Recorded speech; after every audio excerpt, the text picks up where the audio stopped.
Sounds good. Yeah.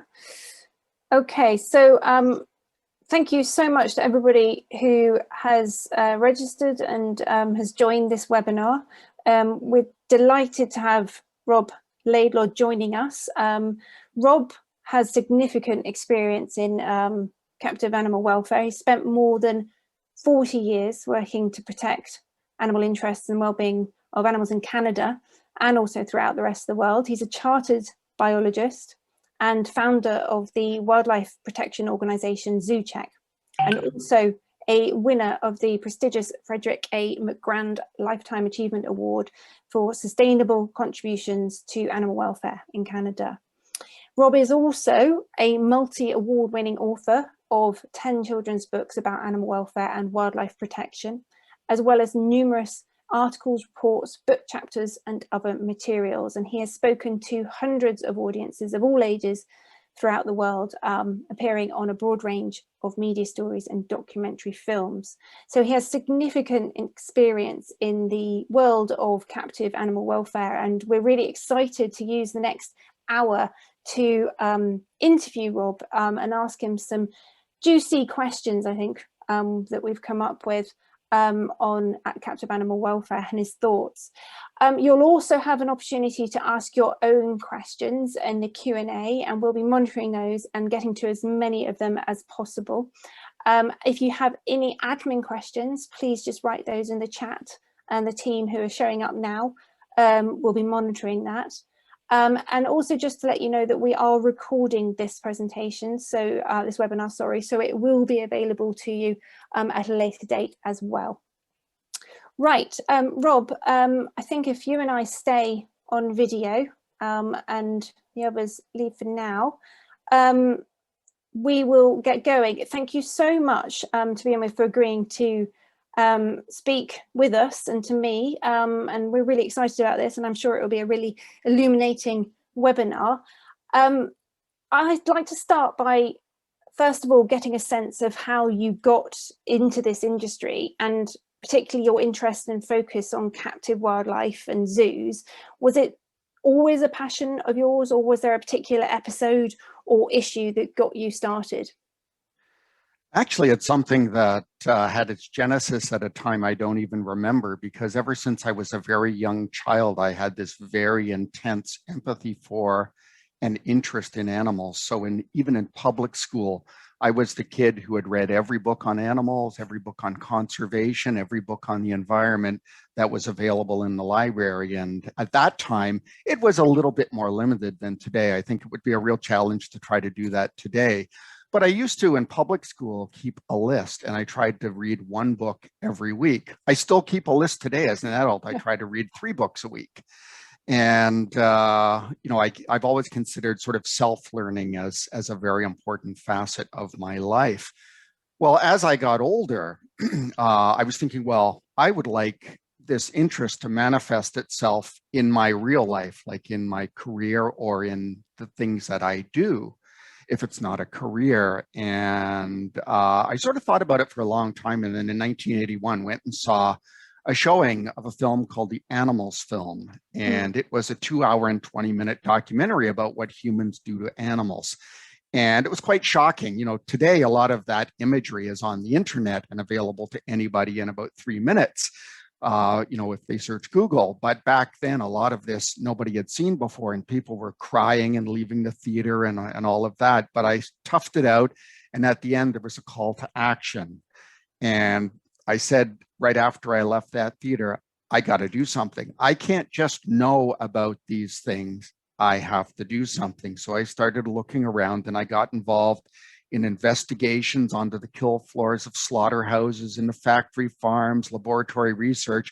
And then in 1984, I visited a small zoo in Ontario. And for anybody who's not from Canada or the United States, we have this curious phenomenon in North America where we have a lot of amateur zoos, or sort of pseudo-professional zoos, where there may be some staff, but they're largely amateurs. They don't have a lot of funding. They're very much mom and pop operations, and they're called roadside zoos. So I visited this zoo about an hour and a half from where I live, and I was utterly horrified And I came there as a 100% supporter of zoos. I had some discomfort in zoos because I had been to traditional zoos, like our old zoo in the city of Toronto. And I knew enough from reading about animals that what conditions they were in weren't really appropriate. But I put that aside. And I was a big supporter of zoos. So I visited this roadside zoo, was utterly horrified. There was one 3-month-old bear cub chained by the neck in a crate that was bawling its eyes out. And I inquired at the front entrance, what's going to happen to that bear? And they said, oh, don't worry, we've had other complaints, but it's going to another zoo down the road in 2 weeks. And I thought, oh, thank goodness. And the rest of this zoo wasn't much better than that poor bear in the crate. The excrement, believe it or not, and that this is not an exaggeration, was 1.5 meters deep. So animals were living on years of concrete-like compaction of excrement. They were being fed restaurant waste. It looked like a bunch of Boy Scouts had gotten scrap materials and banged up the cages.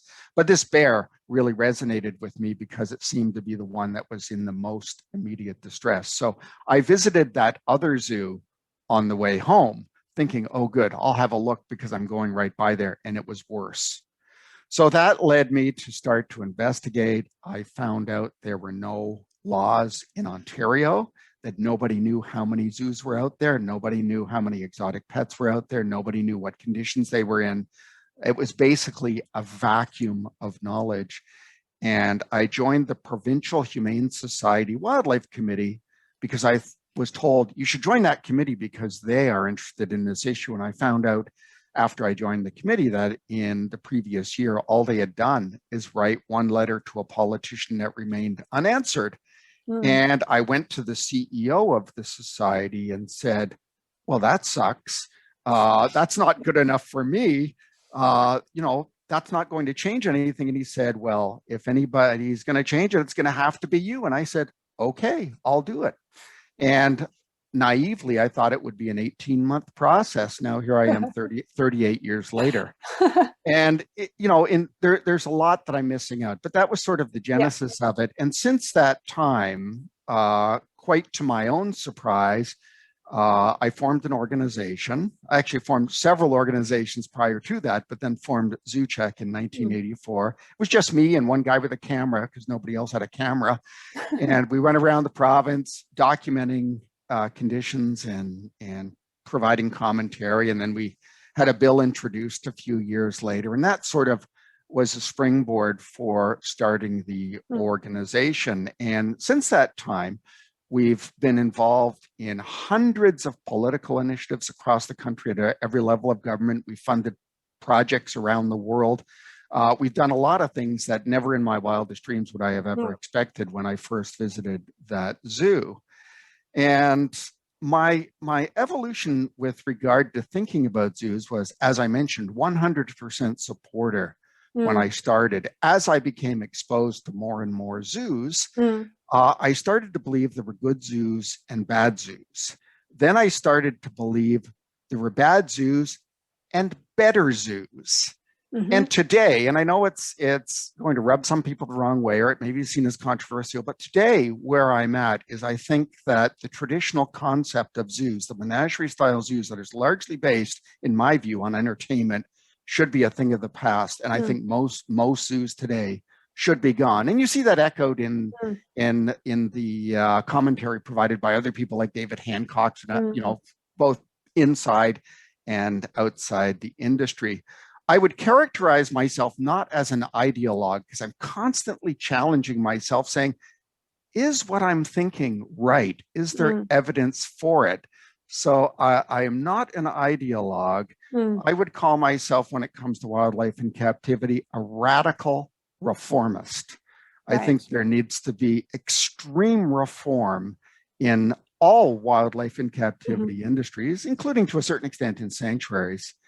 And I think until we have that, things won't be as they should. And just a couple of principles that I operate by, and Zoocheck when I started it, and by the way, we have no connection with the UK Zoocheck. They started. Sorry, I should have clarified that as well. They started the same month of the same year with the same name, which was quite coincidental. Yeah. But I became friends with them, but we have never had any official connection. But right from the start, the two basic premises that I've always based my work and my perspective on is, in any context in which wild animals are being kept, are their needs, as best as we know, being satisfied? So their biological and behavioral needs. And I think that if you believe, and there's evidence to suggest that they're not, then you have to question those animals being in that circumstance. And it doesn't matter if it's a laboratory or a zoo or whatever. The other thing that came later is I really became sort of enamored with the question as I found out more and more and more. And I don't know how many zoo visits I've made. I stopped counting at about 850. That was about 10 years ago in 15 different countries. So I have an informed perspective, I believe. I've seen the good, the bad, and the ugly, attended the conferences, know lots of zoo people. So I consider my perspective very informed. But as I learned more and more and more about zoos and the industry and how they operate, and lately about zoo business and zoo design, I'm constantly asking myself, do zoos do what they say? And I regret to say that I've come to the belief that no, they don't. And I think if they're not doing what they're saying, that they can't get a free pass. We have to challenge them, because there are dangers in saying they're doing things and not doing them. So that's sort of a bit of the genesis. And I just will add, I've been involved in other types of things like dog control in indigenous communities in the north, investigating the reptile trade, releasing animals, things of that nature that are sort of outside this wildlife and captivity field I've been involved in as well. So that's sort of a little bit of my background. Thanks, Rob. So all stemming from visiting that one little roadside zoo, and you've taken the phrase, be the change you want to see happen, literally, which is amazing. You've very much touched on this, but not all zoos and aquariums are equal. Absolutely not when it comes to animal welfare. What do you think makes a zoo better at providing that good animal welfare? Whether it's specific examples or just generally, what makes that better zoo? It really depends. As you said, there's a lot of variance, in that continuum of zoos and other types of zoo type displays. And you could probably lump, wildlife conservation centers and sanctuaries and others in that as well. So there's a tremendous amount of variance in these facilities. I think first and foremost, the facilities that are the best take that traditional urban zoo paradigm of public first, staff second, animals third, and flip it on its head. And they put animals first, staff second, and public third. And I often talk about that, shifting that totem pole of priority so that animals come first. And that means that throughout the fabric of your operation, whether it's a zoo or a sanctuary, animal welfare factors into everything. And right now, and I can't speak for zoos in other parts of the world, and most of what I'm going to say is going to be informed by my experiences in North America. So there may be differences, but I think people will get the point. But, right now, the 4 tenets of zoos in North America are recreation, conservation, education, and research. And to me, it's this incredible deficit that animal welfare isn't right there along them. And in fact, I think it should, because we are responsible for the lives of these animals and their welfare, it should be probably on equal footing or even higher than those other things. So I would say a zoo or a facility that places the animals' needs as their highest priority. I would also say that there are other things that will impact that you see in some of the better zoos, certainly in my experience, is that they have a different business model. They're not entirely focused on maintaining or increasing revenue. They have more of a focus that would be akin to some kinds of museums or other cultural institutions that don't rely on always maintaining that revenue or increasing that revenue. And of course, everybody has to survive, whether you're a public institution or private business or whatever. I recognize that. But the business model of focusing so much on getting people through the turnstiles, to me, is anathema to trying to help animals and conservation. And like I said, it's not, it's not out of the picture. Of course, you have to survive, but it can't be the precedent. Yeah. And I see all over the place this build, boom, and bust cycle with zoos. And we're seeing it right now. The Calgary Zoo here in Canada just announced that they're wanting to build a polar bear exhibit, even though they had a horrible history of polar bears. And one of their previous directors said, never again will we have polar bears in Calgary. Well, now they want to build this new iconic exhibit. And it's yet again another sort of attraction that will raise public interest and visitor revenues for the first year. Then it will taper off, and then it will go nowhere, and they'll be looking for the next one. So that build, boom, and bust cycle, I think that's very dangerous and counter to actually doing the more nobler purposes that zoos say they want to do. I also just will throw in a couple of other things. Zoos that are really good welcome criticism and embrace change. And certainly in North America, that is very, very rare. Usually, if there's criticism, the walls go up. They will not admit they've ever made a mistake, that maybe this animal shouldn't be here. That has to change. They have to follow the science. You see it with all kinds of animals, like with husbandry of reptiles, where the most current science regarding not only biology and behavior and lifestyles in the wild, but husbandry informs a totally different way of keeping some animals. And that seems to be ignored or overlooked. I think they have to look outside the zoo box. I've talked to zookeepers who have spent 20 or 30 years, and people in management that are involved in design of exhibits and, circulatory patterns for visitors and all that.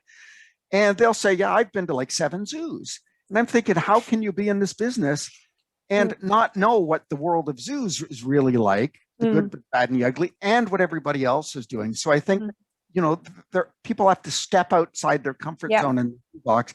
And I think a basic premise that everybody should operate from is captivity is not normal for animals. And if you want to help animals, whether you think there's a good reason for keeping them in captivity or not, or whether you think you can provide a good quality of life or not, you have to accept that this is not normal. And our job, if we're true conservationists and truly concerned about animal welfare, is to work towards a world where we don't exist. And sanctuaries say that, but zoos don't. So I think a lot of what I see that makes a good zoo isn't the minutia of management. That follows a change in the thought process. Rob, certainly through our experience at World Welfare, that accepting change and having the ability to adapt and embrace change, I think is absolutely fundamental. And I would add that I definitely think there's a younger generation of animal carers, animal keepers who are embracing change, who are trying out new things. However, there are many areas that still remain very staid within the zoo community, zoo actions, zoo practices that do need to be challenged and changed. But I think that is slowly happening on a global scale, but not happening fast enough. You mentioned sanctuaries quite a bit there, and we've got a good question actually from one of the attendees. Is do you agree that the fundamental difference between zoos and sanctuaries is simply semantics, or is there more to it than that? I think there's more to it than that. I think there's the philosophical underpinnings of sanctuaries are profoundly different than zoos, especially most of the zoos that are based largely, like I said before, on entertainment. And I believe that's the majority of the 10 to 12,000 zoos in the world. Sanctuaries are refuges for animals that are displaced, unwanted. They may be diseased or injured or even cast off from zoos. Mm-hmm. So this idea that they're willing to accept these kinds of animals is something that is foreign to the list of policies in many zoos. They don't want to accept these kinds of animals. But I think, some of the fundamental differences are whereas in most zoo environments, you have unmitigated access by the public who may buy an admission ticket to then go through and view animals. And it's, either not allowed or very controlled in sanctuary settings. And the context in which the viewing occurs is very different.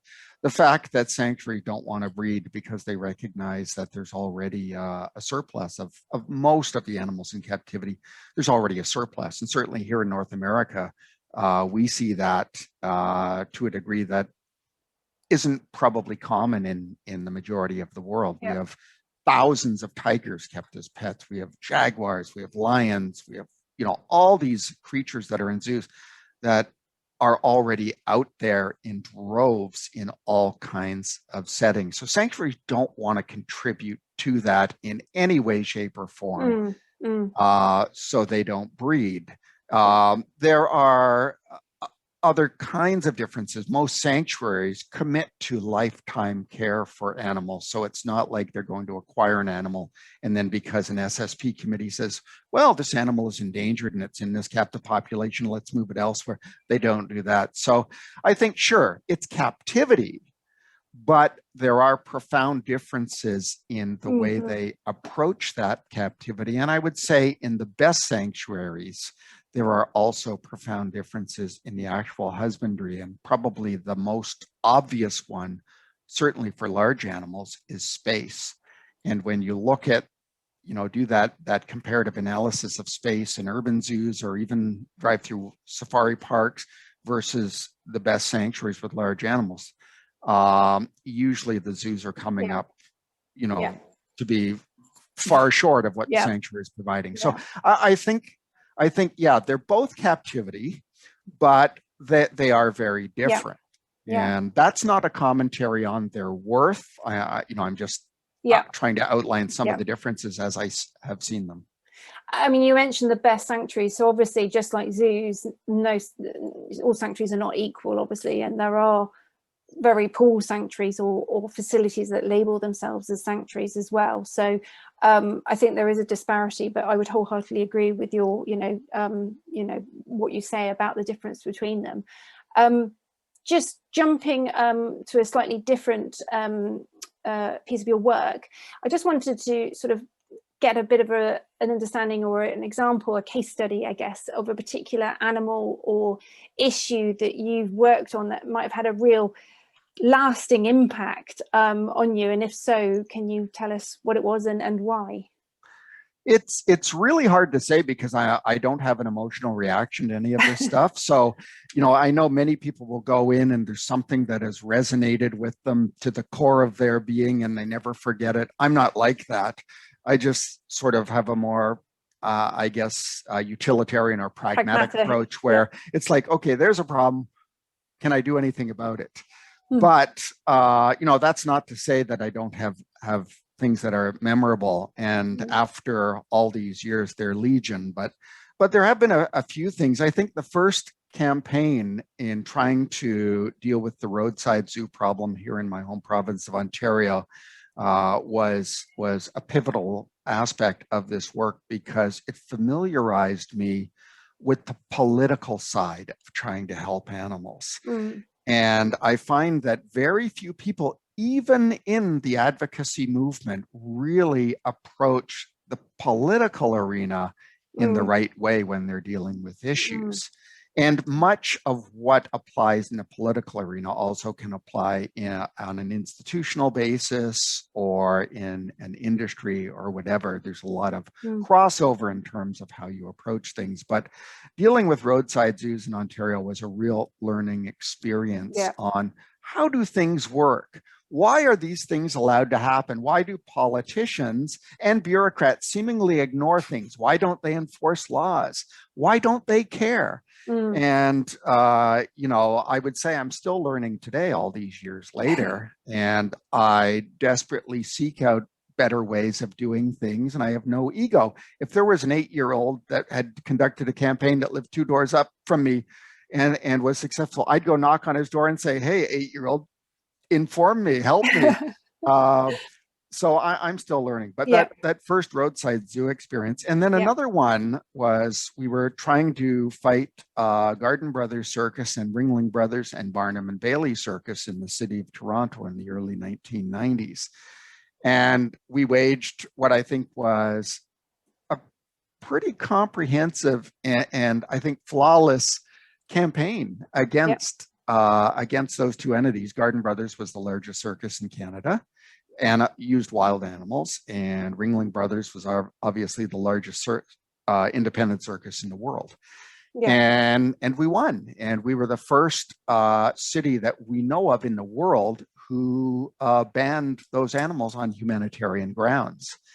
And that, and doing the politics of making that happen, working with allies in government, working outside, utilizing the court system and all that, was an add-on learning yeah, experience to the Roadside Zoo campaign and other things. So I would say there's been many things like that yeah, that have been extremely informative and extremely yeah, influential in the way I approach things yeah, and in my perspective yeah. generally.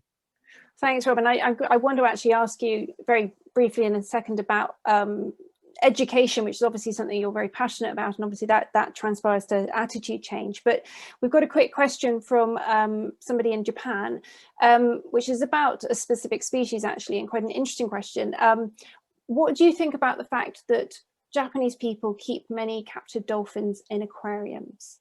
What are your thoughts on this? And I guess just from my perspective, that the often that these animals are acquired from the wild as well. I think that it's inevitable that in the absence of people presenting the other side, so the humanitarian side or the animal welfare side, trying to represent the interests of those animals, when that doesn't exist, then it's a free-for-all and people can exploit animals as they want. And certainly that's been the case all over the world.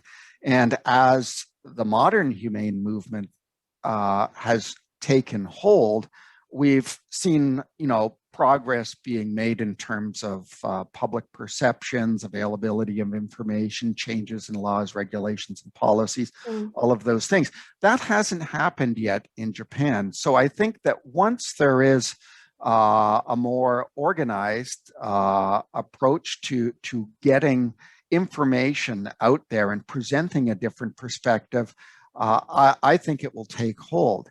I haven't spent a huge amount of time in Japan, but I have gone and spoken to groups in Japan and had, have some familiarity with what's going on, and certainly through a campaign we're running on solitary elephants in Japan in conjunction with this other group called Elephants in Japan, which is actually based in California. We find that, despite their starting point being behind the point that many other countries are now at, there does seem to be some receptiveness. It's not that people are saying, no, we should abuse animals, we should do this. It's that it's just never been on their radar screen. And this is something that I've experienced with Indigenous communities in the North, and that it's not that they necessarily reject what you're saying, it's that it's just never been on their radar screen. So I suspect in Japan, with my limited exposure and experience there, but seeing, how things work in other contexts as well that might be, applicable to that context, I think it will be a matter that when there are organized groups and people and initiatives, that things will start to change. And then once that happens, once you have those founders that are getting the message out, then things will start to emerge organically in the public. And it's not a fast process. None of us are, have the wealth of Bill Gates, and we don't have the ear of the high officials in government. So it's an arduous process and a slow process, but I expect that it's just a matter of, seeing happen in Japan what's happened elsewhere. Thanks, Robin. And yeah, I mean, I definitely agree from our experience of working in Japan. And I think there is a change happening over there, and there's definitely the passion and compassion that exists within the NGO working groups out there and within the people that we work with in zoos, but it is about getting that information, which does lead me on to sort of my next question, which is, you know, over the past decade or so, there's been a much more or greater emphasis now on the sentient capacity of animals, their emotional complexity, and obviously the implications of that, of how we should be interacting with them. How do you think that has impacted how zoos and aquariums care for them, I guess from Canadians' perspective, if at all, or do you see it impacting them in the future with this sort of knowledge? I think the increase in understanding about animal biology, behavior, lifestyles, and I would throw in there husbandry, appropriate husbandry practices as well, has resulted in some changes, primarily to terrestrial zoo environments. So you're seeing, you know, a greater interest in providing softer environments, so soft, more flexible environments with natural substrates and real vegetation, a little bit more emphasis on enrichment, more consideration of social context. I think you see that less so in aquariums. I think for aquariums, for pinnipeds and cetaceans, they're largely still in the dark ages, and I don't agree with them at all. But for zoo environments, you are seeing some changes. Are they enough? No. I would like very much to see zoos use that exponentially growing body of knowledge and science about how animals live in the wild to properly inform how they're kept in captivity. I don't have a lot of hope that that's going to happen on a wide scale when you look at all the zoos out there. But I do hope that, and it has to a certain extent taken hold in some facilities, but I hope it takes hold in a lot more. Unfortunately, in North America, when you talk about, you know, a need to change husbandry practices and all of those types of related things, you see a lot of walls put up, defensive walls, and you see a lot of resistance to making, you know, meaningful fundamental changes to how animals are kept. And one of the examples that I sort of really have trouble grasping is with regard to space, because when you look at the space that animals are allocated, particularly in urban zoos, it doesn't take a brainiac. You don't need to be Albert Einstein to realize that almost always the spaces they inhabit are orders of magnitude smaller than even the smallest home ranges most of the animals would experience in the wild. You know, polar bears are a good example. In the wild, their home ranges can be up to 599,000 square kilometers. And at the low end of the scale, about 2,300 square kilometers on the shore on the Beaufort Sea. But in captivity, I think the biggest polar bear cage in the world is 4.5 million times smaller than the smallest known home range. And I think when you look at all kinds of animals, whether they're fish or whether they're lizards or elephants or whales, you see that the space allocation really isn't what it should be. And sure, you cannot provide an animal in captivity normally the space it would inhabit in the wild. And anybody who says you can, either they have millions of acres of property or they're just being disingenuous or outright lying. But what we should be doing is always seek to provide more space. And there are three questions when you're looking at space that I think have to be answered. Number one is, does the animal have enough space to express normal movements and behaviors, including running at speed if you're a cheetah, or swimming at speed, or climbing arboreally, or whatever? And, you know, I would say for most animals, if I go to most zoos in Canada, they can't. They can't do those things. The second thing is, do animals have enough space to feel safe and secure? And I would say for a lot of times that I've viewed animals in Canada and the United States, I would say the answer is no. And then the third question is, what are the consequences of not providing enough space? And I think we see these manifested in boredom, other negative emotional states, in aberrant behaviors, in obesity and things like that. Yeah. So, you know, when I look at what needs to be changed in husbandry or how it needs to be progressed, I'm just astonished that the zoo community becomes so defensive, Because if I were them, I would embrace that. I would say, sure, we're doing the best we can. We didn't know. We are changing. We are evolving. We are learning. We are going to do better. That's what it's all about. That's what I would like to see. So will it be better in the future based on all this knowledge? I hope so. Right. I hope so. So do I. Thanks, Rob. And I guess also increased space provides those choices, the opportunity for choice for animals, which we all know is so important, and that agency. And that is something that I think a lot of people forget, because I hear, and I heard this last week from a major Canadian zoo person, a director, saying, well, we don't need all this space because the animals don't move unless they're looking for food, and we give them their food. And you hear things like that. And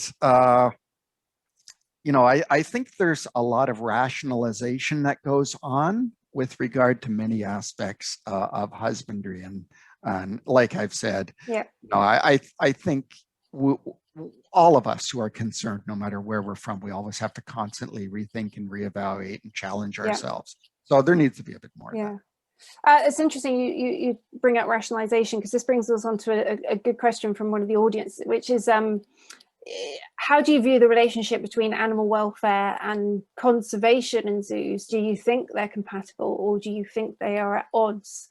And I have heard the word rationalize often when we're talking about those two, so it'd be great to hear what your thoughts are. Oh, that's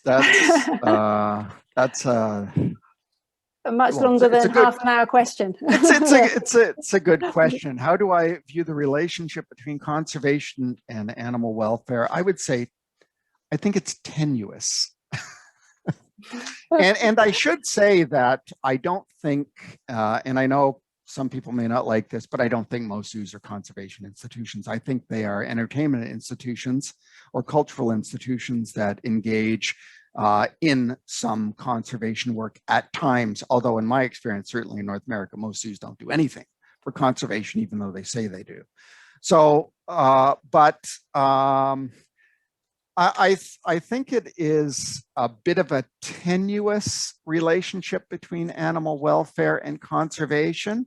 I think that there have been lots of cases that have come into the public consciousness where people have challenged this idea that conservation trumps animal welfare, and examples may be the removal of elephant calves from their mothers when they're 2 or 3 and being sent elsewhere, or gorillas that have been in a particular social context for decades and then suddenly are transferred. A lot of people wonder, well, how is that right? Is that in the interest of the animal itself? And does the so-called conservation benefit actually trump the welfare of the animals? And I think that it doesn't necessarily need to, but it often does. And certainly, I think when you're looking at a lot of the conservation breeding programs like the SSPs and and you look at them very carefully, you find that there's no mechanism, and in many cases, not even any intent to put the progeny of the founder population back into the wild. They're trying to create these genetically viable populations of captive animals for these predetermined time increments. In the past, it used to be 50 or 100-year increments for large animals, and they called them insurance populations for the future. And now they've switched that to a softer term, assurance populations. I think, it doesn't do animal welfare any good to just breed animals if there's no concrete mechanism or plan for putting them back into the wild. It's not good for animal welfare to breed animals to live in cages and to change them over time because of that captivity.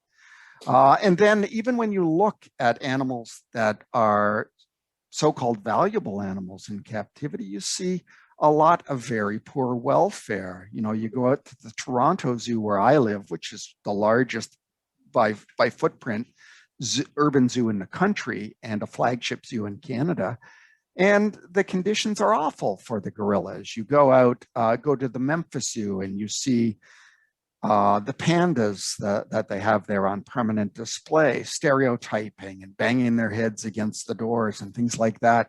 I think you see a lot of instances where even animals that are so-called valuable animals that have a conservation purpose or a perceived conservation purpose aren't treated well. So I would say what I said when I started this question, short question, long answer. No, that's fine.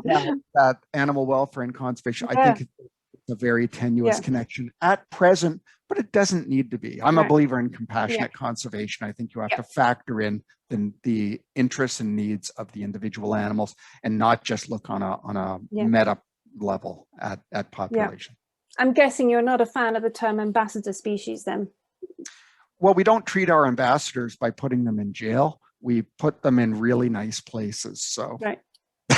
Thanks, Rob.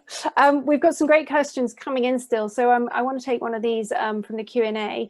Are you encouraged by the increase in welfare research beginning to come out of zoos? Not really, and that may be a surprising answer. And I'm not against information. I'm not I'm a science geek. I love science. I read all kinds of scientific literature and popular books on science. So, I understand it. I'm not naive about it. But what I find is that a great deal of the research is geared around husbandry, and then that research is used to greenwash zoos. They present that research. Look at what we're doing. Look how great we are. We're interested in animal welfare. We're interested in conservation. And that's just one of a suite of things that they use to, and I make themselves look better. I think that, sure, any improvements you can make, any research you can do on husbandry is great, but first and foremost, we have to do the things that are required to help animals in the wild and use the animals in captivity to do that. So a lot of the research, and a lot of it is based on reproduction of animals in captivity and that. And to me, there is some limited value in terms of conservation or applicability to field conservation and all that for some of this stuff. And like I said, I'm not totally against research, but no, I'm not particularly encouraged by it. I find it's the minutia of management. And David Hancock said once, we were at an elephant conference in Front Royal, Virginia, put on by the Association of Zoos and Aquariums. And he had a very good way of putting it that represents what I think about in terms of answering this question. And this was all about elephants. There was a lot of talk. How long should elephants be chained? Should they be stalled at night? Should they be beaten and all this? This was a number of years ago. And he stood up on the second day and said something to the effect of, I don't think we're all on the same page of the book. In fact, I don't think we're in the same book. Shouldn't we, instead of focusing on the minutia of management, have a look at the entire system that leads to these problems? So I think a lot of the research is focused on the minutia of management and not on the core issues that affect animals. And that would be more useful in my view. Absolutely, Rob. And I think there's some things that we know just don't need any more research. We know they're wrong. We know these practices need to end, and we don't need further research necessarily to answer that. However, countering that, I think that the zoo community are aware that there needs to be applicable research, and certainly I know that ERs are going to be having a conference next year on how to bridge that gap between the research and applying it practically to make improvements. So there is that, that awareness, and obviously any new evidence that demonstrates what needs to be improved is great, but I totally understand what you're saying. It needs to be looking at that big picture and asking those big, difficult questions as well.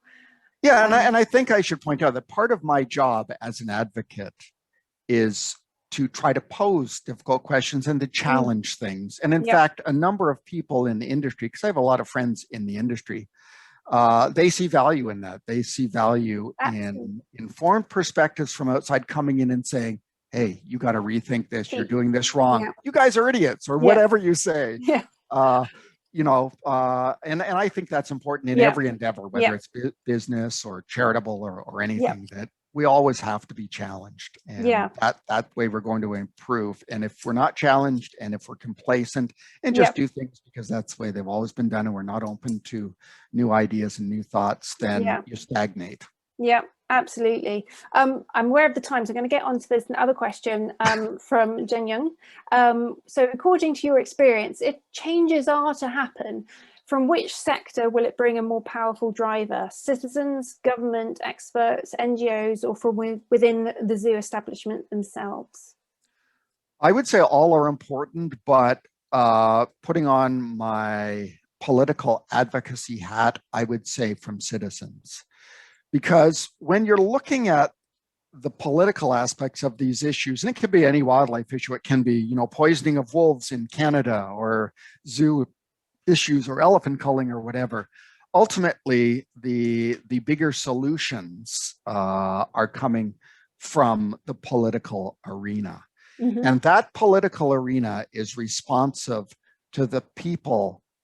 Certainly in democratic societies, there are differences in other types of systems, but in largely democratic societies, those systems are receptive to the constituents of the politicians who represent them. Mm-hmm. And here in Canada, I'll give you an example of how it works. If we get 50,000 letters and emails to a politician on a local issue in the city of Winnipeg, well, and let's say 2,000 of them are from people in the city of Winnipeg, the other 48,000 are discarded. They're worthless. And I know a lot of people today from all different sectors engage in online petitions and all that. They're pretty much useless. They're basically email collection vehicles. And that's pretty much all they are. They may have a little bit to do with raising public awareness, but they're primarily for generating email lists. But it's the constituents, the residents, the citizens that have the power. And they're the ones that can affect change. And they can work in tandem or in cooperation with international NGOs or people from out of the region and others. But it's the citizens that have the most power within democratic systems. Mm-hmm. And without them, it's very, very challenging to change anything, because in theory, citizens can create a political cost to a politician for not doing something. So let's say you want to build a much more humane elephant facility, or you want to do something. And I'm not advocating anybody build elephant facilities, but but let's say that was on the table. Well, if you go to your politicians as citizens and as constituents and pitch this, and they don't do it, well, you may organize against them. You may go to public meetings and publicly criticize them or call them to task. You may not vote for them. Maybe they won't get elected. There is a cost. So citizens can, in theory, create a cost, and that's why politicians have to pay attention to them. Mm-hmm. They ignore them at their own peril. People from outside that circle of citizens can help the citizens, but it's very rare for them to be able to affect change. So I would say the answer is citizens get involved politically, and that is the way to affect the biggest change for animals. Great. Well, actually, so that does lead me on to education and attitude change, and obviously something you're incredibly passionate about is communicating why animal welfare is so important. But obviously citizens will only want to affect change if they understand and are passionate themselves about animal welfare. Do you think the general public, whether in Canada or globally, probably it's easier to just focus on Canada, but you can comment globally, are starting to understand what animal welfare really means? And what else do you think can be done to communicate on this topic? I think that it's starting. And I know that a lot of us in this sector, probably in the zoo world and in other places, live in bubbles. We keep getting all these things that we think are reinforced when they in fact may not be true. And I find that within the animal protection shelter, a lot of people think, oh, everybody knows now and the world's changing for animals and all that. But if you step outside that bubble, you realize No, it's not. There are some changes, but it's not like we think. And by the way, we should realize that most people don't even know what we're talking about. Yeah. We've been running a cormorant campaign trying to stop the slaughter of cormorants in the Great Lakes Basin here in Ontario for 15 years. The majority of Ontarians still don't even know what a cormorant is. There was a poll done in the United States about 3 years ago where they polled people on whether they even recognize certain terms, and 70% of the respondents to the poll had never heard the term biodiversity. That's the level. That's the level we're dealing with. So I'll say it's improved, but we've got a long way to go. And I think if you walked out onto the street and found a bunch of people and said, "Do you know what animal welfare is?"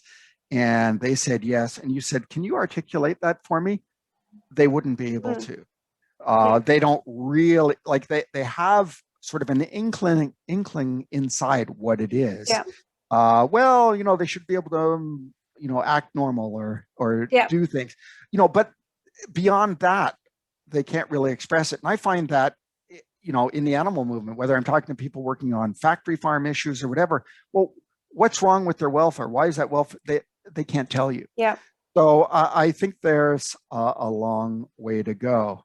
With regard to zoos specifically, or other wildlife in captivity institutions and businesses, what I would like to see to help move things forward is more honest, reality-based, real-world education, because I've never been to a zoo where you leave that zoo knowing the gravity of the situation for wildlife and the environment in the world and the urgency of addressing it.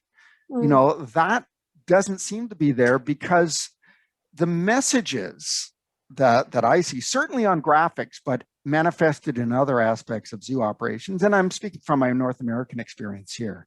I can't speak definitively for other parts of the world, but what I see are very sanitized messages that are meant to do nothing to alienate visitors who are there for a recreational experience or to alienate funders. So you get these sanitized messages.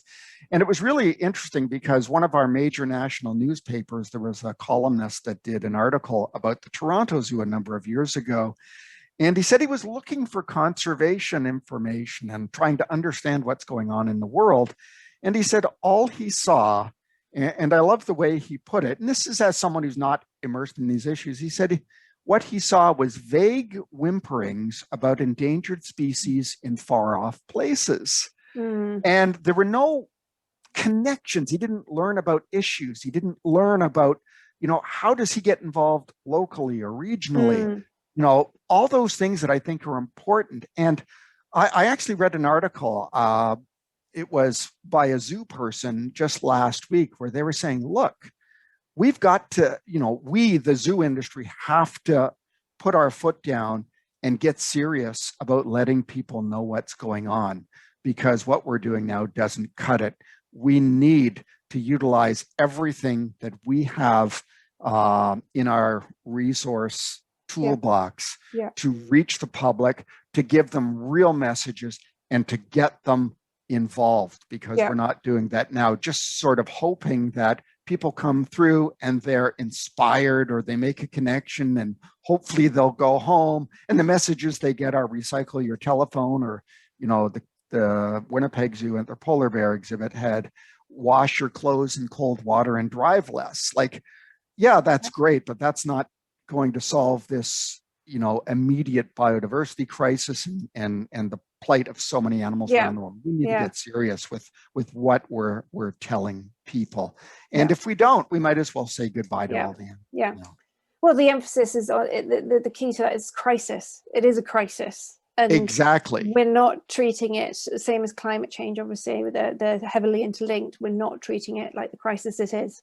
And what else I find, and I make it a point of talking to people when they're exiting zoos, just like regular people, and it's entirely anecdotal, but I've seen, peer-reviewed literature that echoes some of what I've formulated in my own brain about this. But I find that some people come out of the zoo thinking, well, we don't need to worry. they're repopulating the wild. This is the best thing we can do. And they come to believe that just buying the ticket and attending the zoo in itself is an act of conservation. And that's how they participate. I think that's very, very dangerous. That's not what we should be telling people. You know, and whether or not you agree with zoos is irrelevant. That we need some real messaging out there. And I'm pretty sure zoos aren't wanting that to be the only message that they're sending. So there's some sort of disconnect happening there, that's what's happening, that the public are thinking. We have 3 minutes left, Rob. Oh, I know, and we've got quite a few more questions, but I do really want to very quickly ask you, because I know you've been involved in the removal of animals from captive situations where the needs haven't been met, and we're often told or asked, why don't you just get the zoo closed down?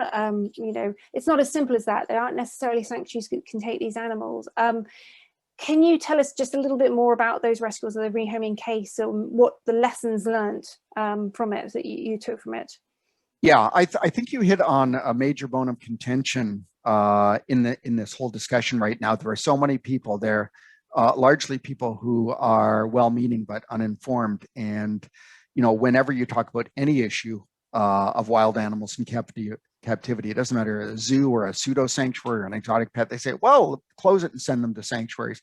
Yeah, the sanctuaries don't exist. We only have 2 in Canada, one that does primates and one that does only monkeys, exclusively monkeys. And we have no other wild animal sanctuaries in Canada.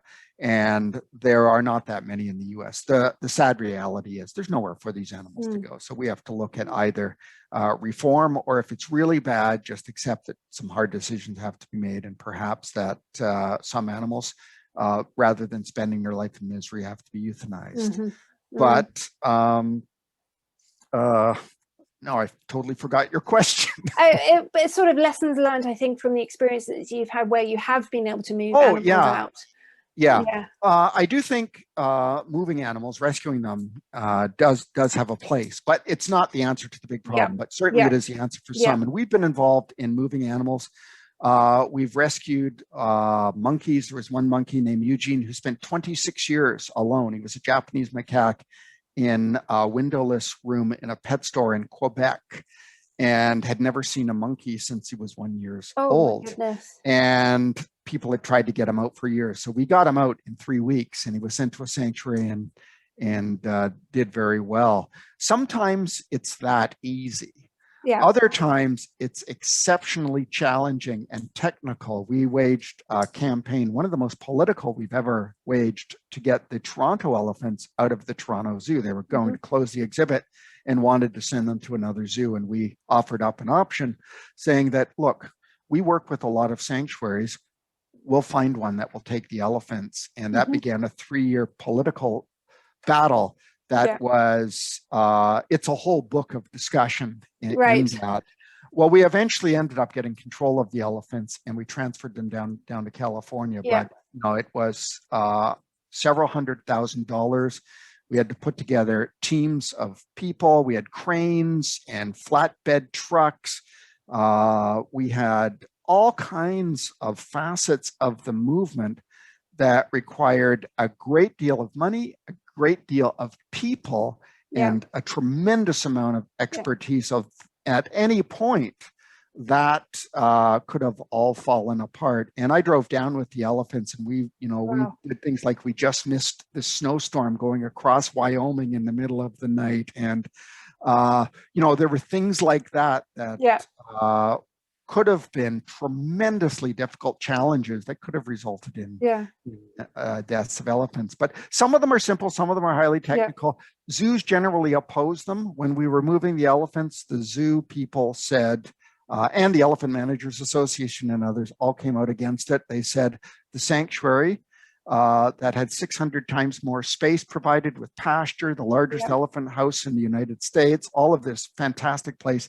They called it a death camp for elephants. They said they'd all die. They said the sanctuary was incompetent and all of that.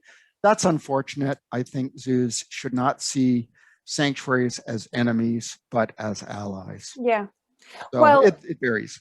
that was going to be one of my questions, which unfortunately we have run out of time, is zoos and sanctuaries working together more. But and I was going to say that you should write a book about this, but you have written several already. So I would encourage the attendees to look Rob's work up. And obviously, from what he said, you can also find him hanging outside zoos in Canada if you happen to be in Canada, if you want to have a chat with him, by the sounds of it.